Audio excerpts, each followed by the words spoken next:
Hey everyone. So today I wanted to talk to you about your signature and where to sign your art.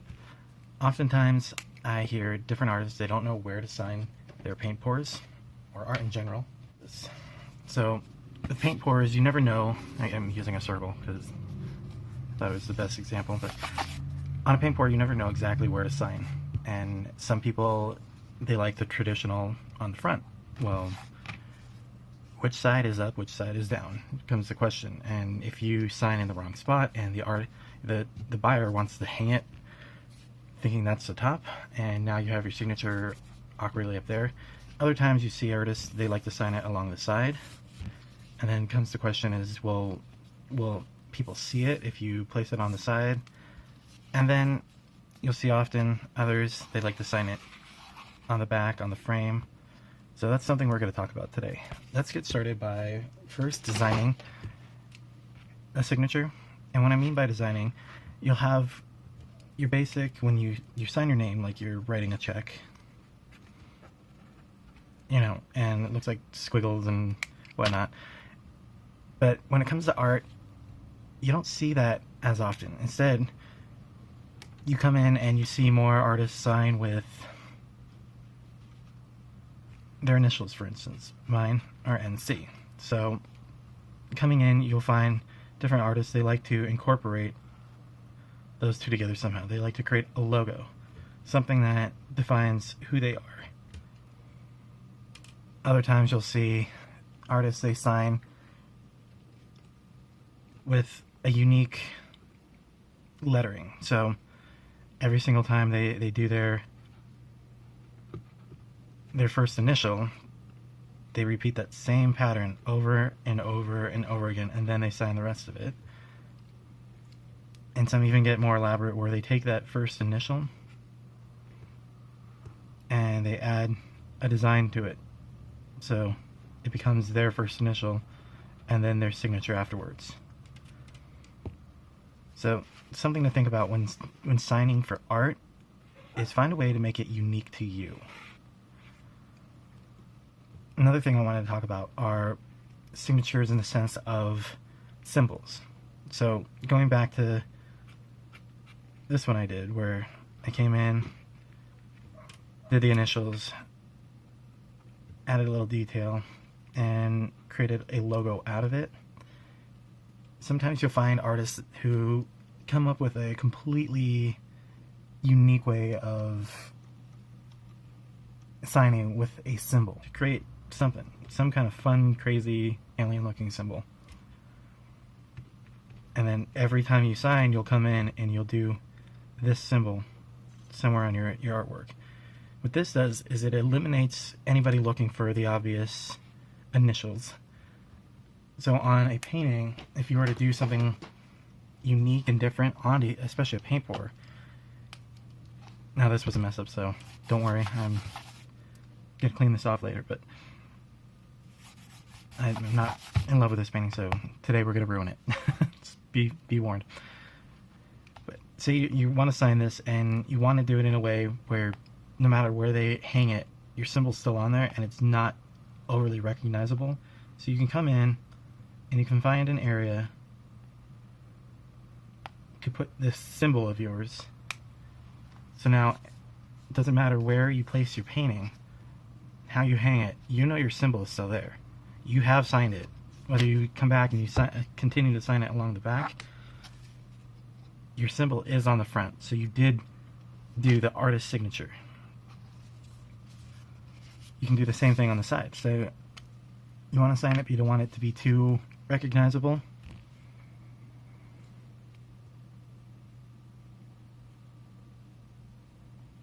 You can come in, add your signature, and then as you move it along, it's not as visible as somebody signing. So now it just looks like it's part of the painting.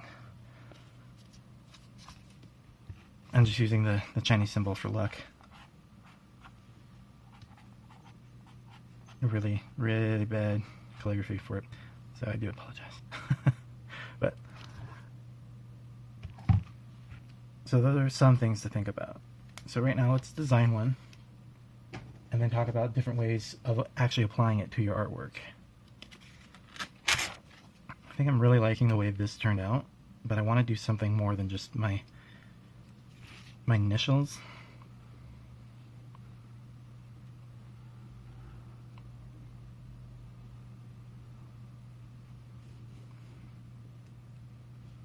So this is a great time to think about things that represent you, who you are, and find ways to bring them into the signature.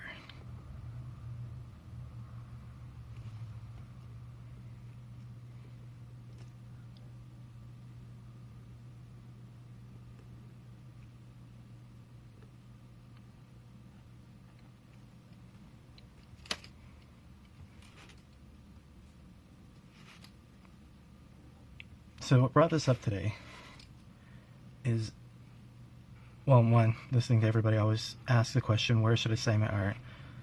And two, I started thinking about all the courses I've taken, and one of the most grueling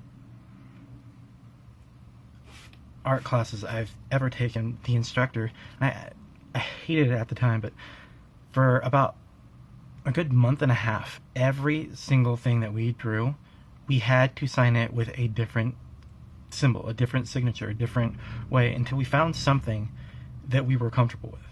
And it was only us who knew when it was going to be something that was truly ours. So going through and designing the logos and finding ways to incorporate things that you feel are yourself. My professor, he sat there every single time asking us, well, what does it represent? What is it to you? What is it? And then if we couldn't comfortably answer, if we couldn't answer right away, he would make us come up with something different. He's like, it's not speaking to you. Find something that speaks to you. When it came to designing our signatures for all of our artwork. Once we did that, then every art that we created afterwards, we would go back and we would incorporate those signatures into that art. So I don't know if any of you have seen any of my other work, but you'll see my signature often represented in the bottom right corner or on the back of my artwork. But yeah, back to designing. I like what's going on here. I just feel like it needs something else. We'll stick with that.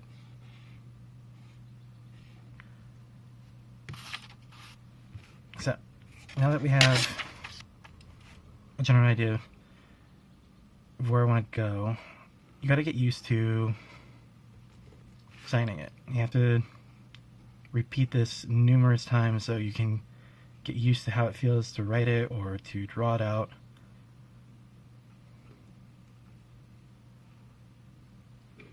So you'll just repeat that same thing over and over. I recommend doing this once a day. Just grab a little piece of paper and just sign all over. Just keep repeating it. Once you have something that you feel is you know represents who you are, something unique to yourself,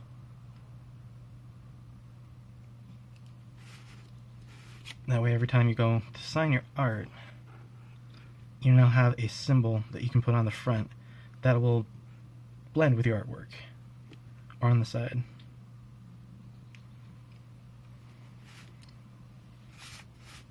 All I'm doing right now is repeating.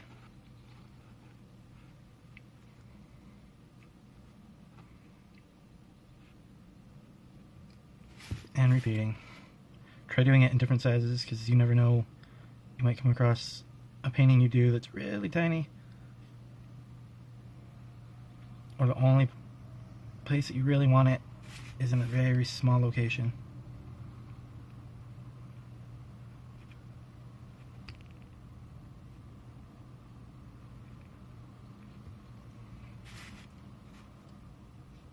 Like, I don't know if you've ever seen Rembrandt's signature or Picasso's signature or anything, but I'll throw some into this video for you guys. But I want you to kind of research artist signatures on your own, kind of see what other artists are doing, get an idea of the symbols that they use, symbolism behind it, look at their art, and then look at their signature again, and you'll start to see the connection. Now let's talk about different ways and different methods you can use to applying it to your canvas. So other than using the basic pen and varnishing over it, or using paint pens, we're going to make a stamp today. How about that? Alright, so these are from Speedball, the Speedy Cut Easy. I'm going to look at sizing for one thing. So I don't want this to be terribly large. I want this to fit. What is that, about a dime size? I don't have any coins on me. So let's draw out a little quick square about how large I want to do this. Alright, so I'm going to try doing it by memory since I copied it enough times.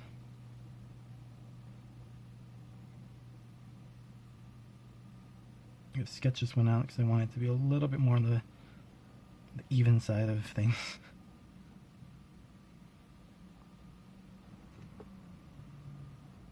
Create that little platform for my initials. I come back and add that little detail on the top. Alright. So I have tools we're going to use today. From Speedy Ball, I have this little carving set that I got years ago in college, but there's various different tools that you can come in and use to carve out these little rubber blocks, or if you like linoleum. These are for clay, but I found that once you get in, you can still come in and remove an indent to make your details into this. So you don't have to have the fancy tools in order to carve out, but save time. I'm just going to use the fancy tools today. Let me move this out of the way real quick and we'll bring it back in a second. The reason I chose a stamp is it's something that I can quickly, easily repeat, and when it comes to my tiles, I like to use a stamp with my signature on it onto the cork tape, cut it out, and then on the bottom of my tile, then you can have a nice little cork stamp made out. These are some quick ones that I don't want my actual signature on, so you can do the quick little cork and apply it to the bottom. Let's get the carving real quick.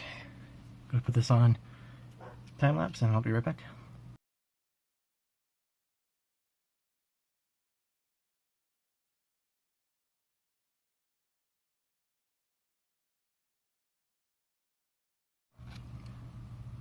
Okay, so now that we have that carved out,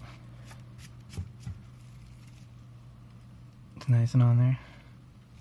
Oh, don't forget to make yours backwards when you're applying it to your linoleum. So when you go to do the stamp, it's going to be right side up. So something to keep in mind when creating a stamp is everything's got to be flipped. So let's get a clean piece of paper real quick for you. Ink. Now I like these color blocks, but when I do them on paintings, I like to get the archival ink. I'll buy the archival ink for the paintings itself. I'm just using this today to show you. Let's do blue.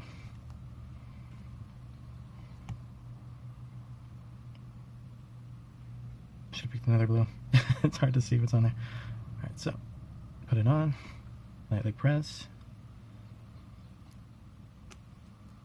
and ta-da! So now you have a little stamp that you can apply onto coasters. You can apply directly to the canvas too. So what I like about this is if you're going to do your signature onto the canvas, let's do red.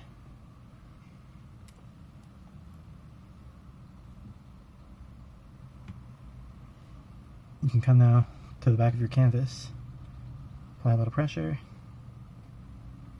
and lift, and ta-da! Now the archival ink comes out a little bit darker than this one. This is more for like paper, but it's a quick and easy way to do a signature on the back of your painting without ruining the canvas. Other than that, it now has a one-of-a-kind stamp that nobody else out there will have. And I know sometimes people aren't comfortable with leaving their signature.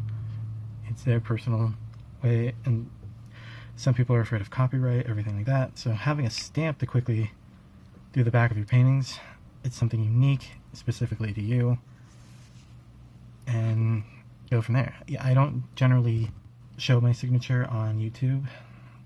I try to avoid that. That's why I'm showing you this new one. I made this new one for you guys today.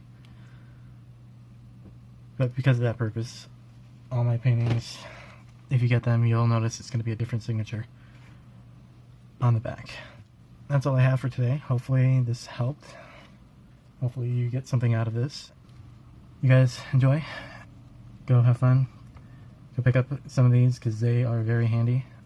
One of my favorite purchases and things to learn how to make, and I'm so grateful to my professor for drilling it in our heads years and years ago in college about creating something unique to yourself and helps people recognize your work.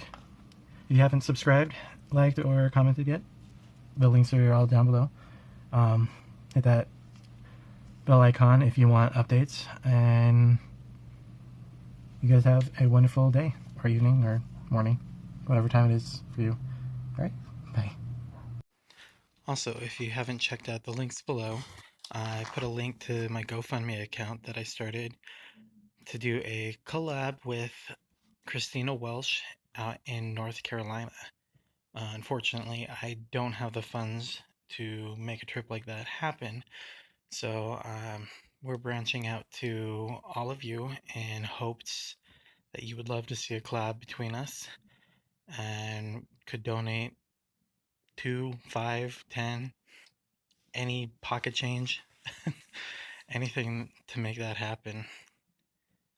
That would be a world changer. Like, I have no words to express how amazing it would be to be able to get to do that.